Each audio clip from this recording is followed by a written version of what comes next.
కూటమి ప్రభుత్వం ఏర్పడి చాలా రోజులు గడుస్తున్నా ప్రభుత్వ అధికారుల తీరు మారటం లేదని టీడీపీ నేతలు ఆగ్రహం వ్యక్తం చేస్తున్నారు. కొన్ని కార్యాలయాల్లో మాజీ సీఎం జగన్ ఫోటోలు ఉన్నాయన్నారు. వాటిని తొలగించి CM Chandrababu, deputy CM Pawan కళ్యాణ్ల ఫోటోలు పెట్టకపోవడంపై మండిపడుతున్నారు. ఏలూరు జిల్లా చింతలపూడిలో ఎండీఓ కార్యాలయంలో సీఎం, డిప్యూటీ సీఎంల ఫోటోలు లేకపోవడాన్ని స్థానిక టీడీపీ నాయకులు గమనించారు. ఎంపీపీ ఛాంబర్లో మాజీ సీఎం జగన్ ఫ్లెక్సీ ఉండటాన్ని గమనించిన నాయకులు ఎండీఓను ప్రశ్నించారు. ఈ వ్యవహారంపై అధికారులు సరైన సమాధానం చెప్పడం లేదని టీడీపీ నాయకులు తెలిపారు. హౌసింగ్ బోర్డుకు సంబంధించిన కార్యాలయంలో మేకు లేదనే కారణంతో పవన్ కళ్యాణ్ ఫోటోను కింద ఉంచారన్నారు. జనసేన నాయకులు చిడరాల మధు మేకులు తెప్పించి ముఖ్యమంత్రి ఫోటో పక్కన ఉప ముఖ్యమంత్రి ఫోటో పెట్టారని తెలిపారు.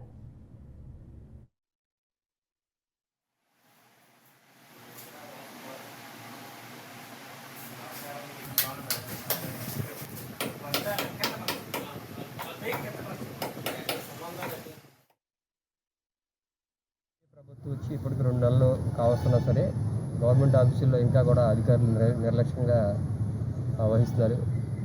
అటు చంద్రబాబు నాయుడు గారు కానీ పవన్ కళ్యాణ్ గారు కానీ ఎంతో సమన్వయంగా, ఎంతో బాధ్యతగా ఈ రాష్ట్రాన్ని ముందుకు తీసుకెళ్లాలనే ఉద్దేశంతో వాళ్ళిద్దరూ కూడా ఎంతో కలిసికట్టుగా పనిచేస్తున్నారు. కానీ అధికారులు వీళ్ళిద్దరూ వేరు అన్నట్టుగా వీళ్ళ ప్రవర్తన ధోరణి చాలా దారుణంగా ఉంది. ఈరోజు రూరల్ హౌసింగ్ బోర్డులో చంద్రబాబు నాయుడు గారిది, అదేవిధంగా పవన్ కళ్యాణ్ గారిది చిత్రపటాలు వచ్చి ఈ రోజుకి 20 days అవుతున్నా సరే అక్కడ ముఖ్యమంత్రి చంద్రబాబు గారి ఫోటో ఒకటే పెట్టి పవన్ కళ్యాణ్ గారి ఫోటో నేల మీద పెట్టడం జరిగింది. ఏంటని అడిగితే చిన్న సింపుల్గా వాళ్ళు మా దగ్గర మేకులు లేవు అని చెప్పారు.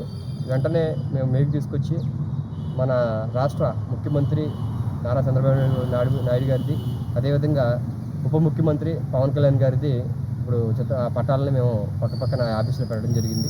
మన ఎన్డీఏ ప్రభుత్వం వచ్చి ఇప్పటికి 2 నెలలు కావస్తున్నా సరే గవర్నమెంట్ ఆఫీసుల్లో ఇంకా కూడా అధికారులు